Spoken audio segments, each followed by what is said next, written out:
कर्म से ऊपर ज्ञान और ज्ञान से ऊपर ध्यान। लेकिन भगवान श्री कृष्ण कहते हैं ध्यान से भी श्रेष्ठ है अनन्य भक्ति। क्या आप जानते हैं कि वह भक्त कौन है जिसे स्वयं श्री कृष्ण अपना प्रिय कहते हैं? यदि नहीं तो गीता अध्याय 12 आपके जीवन की दिशा बदल सकता है।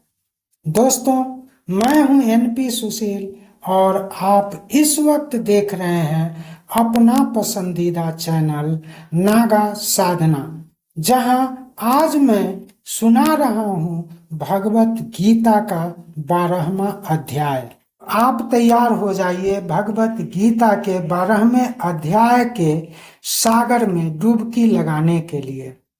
भगवत गीता का 12वां अध्याय, जिसे भक्ति योग कहा जाता है, एक ऐसा अध्याय जो भक्ति को केवल पूजा तक ही सीमित नहीं रखता, बल्कि उसे एक जीवन शैली बना देता है।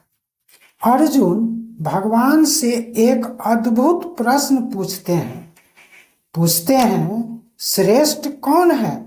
जो निराकार ब्रह्म की उपासना करते हैं वो, या वो जो प्रभु के साकार रूप की पूजा करते हैं? भगवान कहते हैं, हे अर्जुन, दोनों ही मार्ग श्रेष्ठ हैं, लेकिन साकार रूप की भक्ति सरल है, सबके लिए है। सभी के मन में साकार रूप आसानी से घर कर जाता है।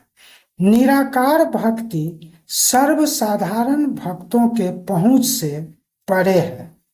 सर्वसाधारण भक्तों को भगवान के साकार रूप की ही भक्ति करनी चाहिए। इसलिए तो तुम्हें दिव्य दृष्टि देकर अपने साकार विराट रूप का दर्शन कराया था। श्री कृष्ण आगे कहते हैं, जो लोग अपने मन को मुझ में लगाकर श्रद्धा भाव से मेरी उपासना करते हैं, वे मुझे अत्यंत प्रिय हैं। भगवान कहते हैं, निराकार ब्रह्म की उपासना कठिन है, क्योंकि उसमें मन को स्थिर करना अत्यंत कठिन है। यही कारण है कि भगवान अर्जुन को साकार रूप की भक्ति की प्राथमिकता बताते हैं। आगे के श्लोक में भगवान श्री कृष्ण भक्ति के विकल्प भी बताते हैं। यदि तू मन को मुझ में स्थिर नहीं कर पाता तो अभ्यास करो। यदि अभ्यास भी नहीं कर पाते तो मेरे लिए कर्म कर। यदि वह भी नहीं कर पाता तो अपने कर्म के फल को त्याग दो। तब कर्म किए जा, फल की चिंता तुम मत कर। भगवान के इस कथन से ही पता चलता है कि भक्ति का द्वार सबके लिए खुला है। जैसी भक्ति का मार्ग वैसा फल। अब अर्जुन पूछते हैं, हे प्रभु, जब भक्ति का द्वार सभी के लिए खुला हुआ है तो फिर उनमें से आपका प्रिय भक्त कौन कहलाएंगे? प्रिय श्रोताओं, अब पूरे ध्यान से श्लोक 13 से 20 का भावार्थ सुने। इन्हीं श्लोकों में छिपा है जीवन का गूढ़ रहस्य, जिसे 99% लोग नहीं जानते हैं, और इसी कारण उनके जीवन में कठिनाइयां उत्पन्न होती रहती हैं। भगवान कहते हैं, जो व्यक्ति किसी से ईर्ष्या द्वेष नहीं करता, सभी के प्रति करुणावान रहता, जो ऊंच नीच के भाव से दूर सबका सम्मान करता है, जिसमें लेश मात्र भी अहंकार नहीं, जो सुख दुख में समता से रहता है वह भक्त मुझे अति प्रिय है। अगले श्लोक में प्रभु बताते हैं, जो संतोषी है, स्थिर बुद्धि वाला है, शांत स्वभाव और विनम्र है, जो ध्यान करता है, जो अपनी आत्मा को मुझ में अर्पित करता है, वह मुझे प्रिय है। इसे जारी रखते हुए अगले श्लोक में प्रभु कहते हैं, जिस व्यक्ति को किसी से भय नहीं और जो किसी को भयभीत नहीं करता है, वह व्यक्ति मुझे प्रिय है। अगले ही श्लोक में प्रभु बताते हैं, जो मित्र और शत्रु में समभाव रखता है, जो लोभ रहित प्राणी है, जो अपने कर्तव्य को पूजा समझकर निष्पादित करता है, वह भक्त मुझे प्रिय है। फिर भगवान बताते हैं, जो क्रोध नहीं करता, हिंसा नहीं करता, जिनका खान पान आचार व्यवहार सात्विक है, वह भक्त मुझे अति प्रिय है।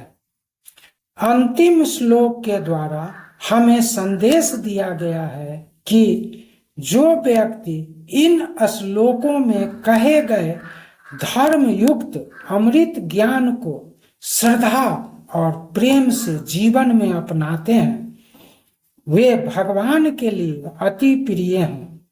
मनुष्य को जीवन में सुख दुख, कष्ट, पीड़ा और व्याधियां उनके स्वयं के जीवन शैली का नतीजा है।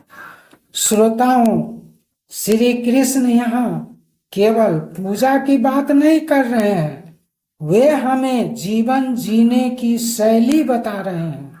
वे बता रहे हैं, भक्त वह है जो क्रोध, भय, अहंकार, ईर्ष्या, द्वेष, घृणा, लोभ जैसे बुरे भाव को जीत चुका है, जिसके मन में करुणा, प्रेम, दया आदि सद्गुण भरा है, जो मन को जीत चुका है और जो सबको समभाव से देखता है, वही ईश्वर का सच्चा भक्त है।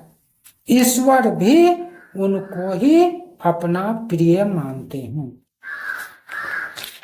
आज की दुनिया में जहां लोगों के बीच घृणा, क्रोध, अहंकार, भय, लोभ, ईर्ष्या, द्वेष और प्रतिस्पर्धा है, ऐसे में श्री कृष्ण के उपदेश हमें एक ऐसा मार्ग दिखाते हैं जहां प्रेम ही धर्म है, करुणा ही साधना है और समता ही योग है।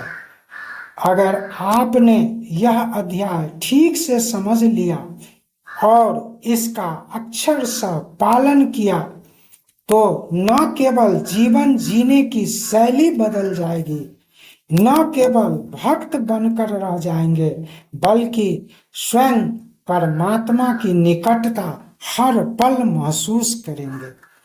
और तब आपके मन में जागृत होगा ईश्वर के लिए निष्काम प्रेम भाव। इसीलिए तो कहा जाता है, गीता मात्र एक ग्रंथ नहीं, यह हमें सिखाता है जीवन जीने की शैली, हमें दिखाता है परमात्मा तक पहुंचने का मार्ग। दोस्तों, यदि आपको आज का वीडियो लाइफ चेंजर लगा हो तो वीडियो को लाइक और शेयर जरूर करें। चैनल नागा साधना को सब्सक्राइब करें और कमेंट में जरूर लिखें, जय श्री कृष्ण, जय श्री कृष्ण।